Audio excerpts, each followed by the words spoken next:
Welcome back to the RadSound Radiology Physics Series. Today we're going to take a pretty incredible journey.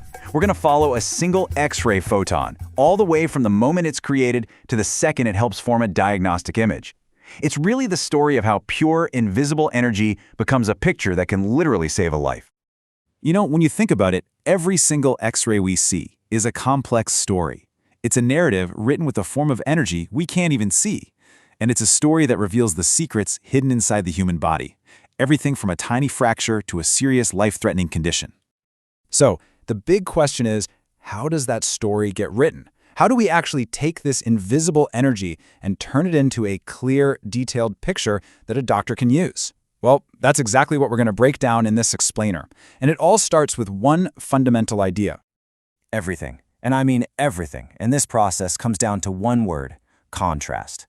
It's just the difference you can see between two things right next to each other. Without contrast, an image is just a gray blob. So every single step we're about to walk through is designed to do one of three things: create contrast, protect it, and then optimize it. Okay, so our story really begins the second that X-ray beam hits the patient. This is the moment where the raw information, the actual blueprint for our final image, is first created. It's like a shadow play at the atomic level.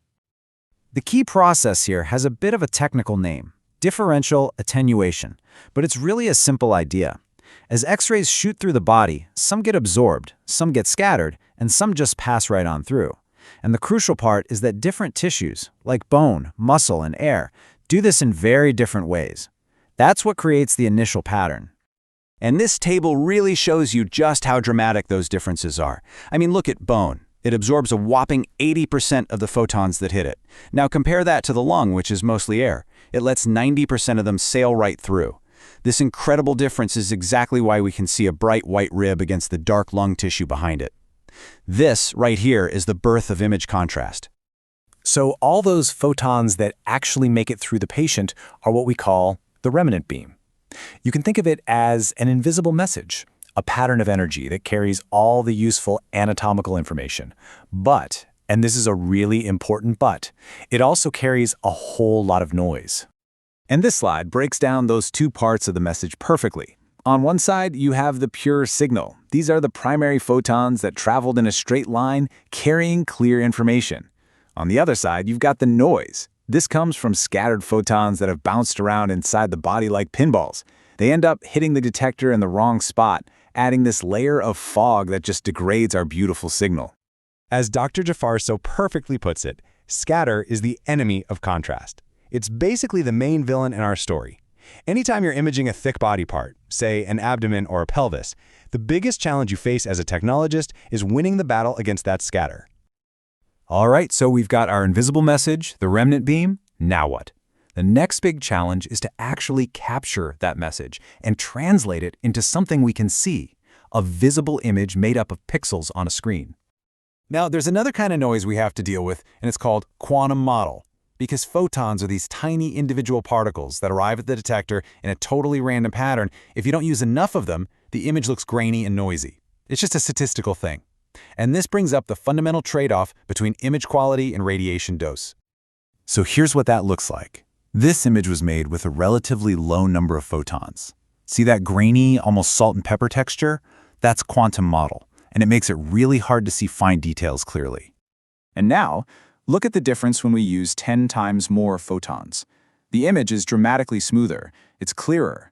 We've basically drowned out that random statistical noise with a much stronger signal. But this brings us to that crucial point again. More photons means less noise, but it also means a higher dose to the patient. It's always a balance. And this is where the detector itself becomes so important. See, not all detectors are created equal. We measure how good they are with something called detective quantum efficiency, or DQE.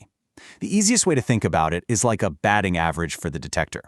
A high DQE detector is super efficient.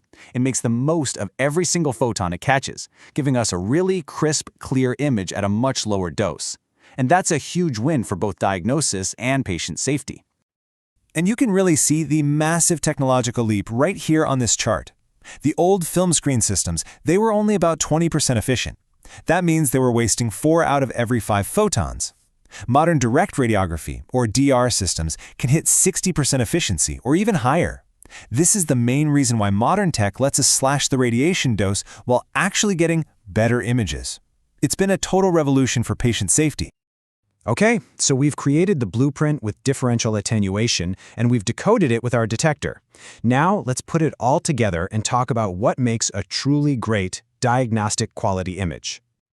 You can really think of it as this triad of image quality. First, we need sharp detail, which we call spatial resolution, so we can see tiny little things like fracture lines. Second, we need good contrast resolution, which lets us tell the difference between similar types of tissue. And finally, we need an acceptable low level of noise, so the radiologist can make a confident diagnosis without any distractions. And the way we balance these three pillars changes with every single exam. For something like a hand X-ray, we'll use a low-energy beam. This maximizes the contrast and lets us see those small bones with incredible clarity. But for a chest X-ray, we actually do the opposite. We intentionally use a high-energy beam. Now, this lowers the overall contrast, but it's a necessary trade-off because it allows us to see the delicate lung tissue through the ribs. It's a perfect example of tailoring the physics to the clinical question you're trying to answer. And all of this brings us to what is maybe the most important balancing act in all of radiology. That constant push and pull between getting a crystal clear picture and making sure the patient is safe. Everything we do in this field is governed by one guiding principle, ALARA, as low as reasonably achievable. The real art and science of radiography lies right here, in this challenge, using the absolute minimum number of photons you need to get a diagnostic answer, and not one single photon more. But modern technology adds a really interesting twist to this challenge. This quote from Dr. Jafar just nails it. With old school film, if you used way too much dose, the film came out black and was ruined. It was honest about your mistake. Modern digital systems, though, are incredibly forgiving. They can automatically fix an overexposed image and make it look perfect. But that forgiveness, it's deceptive because it can completely hide the fact that the patient got way more radiation than they needed to. What this means is that even though the technology is amazing, the responsibility on the radiographer, the person taking the image, has never been greater. It's truly an art form. It requires mastering the physics, choosing the absolute best technique for each and every patient, getting that diagnostic clarity, and above all else, upholding that promise of minimal dose. And that really leads us with a final important question to think about. In this era of automated, almost perfect-looking images, how do we make sure that the expert human judgment behind every single exposure remains the most important part of the whole process? Because that balance of art and science, that's what makes this journey from photon to picture